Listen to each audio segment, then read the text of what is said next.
अस्सलाम वालेकुम। आपने लोबिया दाल तो कई तरह से खाई होगी। आज मैं आपके लिए लाई हूँ कश्मीरी तरीके से लोबिया दाल की इतनी मज़ेदार रेसिपी, जो आप एक दफ़ा बनाएँगे तो बार-बार बना के खाएँगे। इतनी मज़ेदार है ये।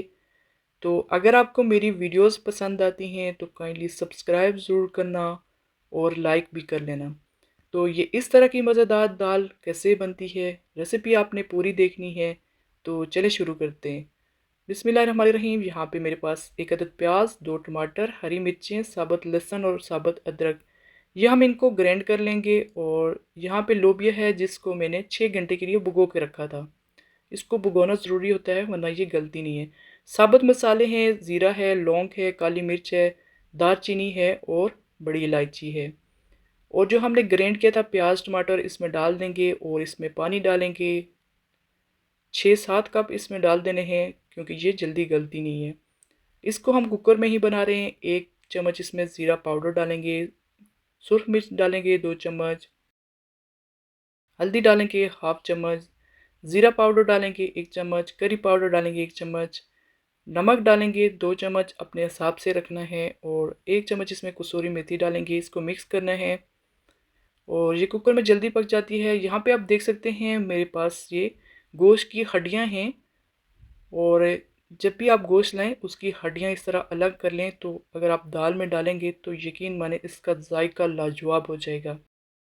और ये बड़े गोश्त की हड्डियाँ हैं, अगर ये मिल जाएँ तो क्या ही बात है, इतना मज़ेदार बनेगी आपकी दाल।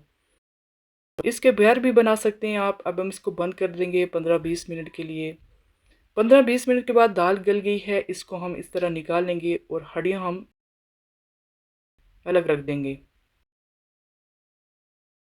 इस तरह सारी दाल को हम मैश करेंगे। इतना अच्छे से मैश करना है कि इसका दाना बिल्कुल गल जाए, तो ही इतनी मज़ेदार दाल बनेगी। ये देखें इस तरह इसको मैश करना है, अच्छे से करना है ताकि बिल्कुल इसका एक दाना भी साबुत ना रहे। ये कश्मीरी तरीके से है, इसी तरह बनाई जाती है और बहुत ज़्यादा पसंद की जाती है। ये देखें माशाल्लाह ऐसे बन गई है। अब इसका जो पानी है वो हम सारा इसमें डाल देंगे और इसको मिक्स करेंगे।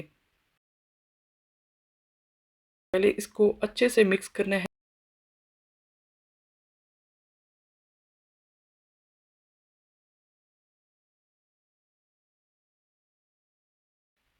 मिक्स करके हम हल्की आंच पे रख देंगे और साइड में थोड़ा सा तेल डालेंगे और लहसुन का पेस्ट डालेंगे। इसको ब्राउन करना है। जब ये लाइट ब्राउन हो जाएगा तो इस तरह इसके ऊपर तड़का डाल देंगे। तड़का डालने के बाद इस तरह आप इसको रख दें दम पे 10 मिनट के लिए। 1 चम्मच गरम मसाला पाउडर डाल दें और नमक डाल दें। बस ये तैयार हो गई है। माशाल्लाह आप इस तरह देख सकते हैं, इतनी मज़ेदार दाल है। आप एक दफ़ा इस रेसिपी से ज़रूर ट्राई करना, इंशाल्लाह आपको पसंद आएगी।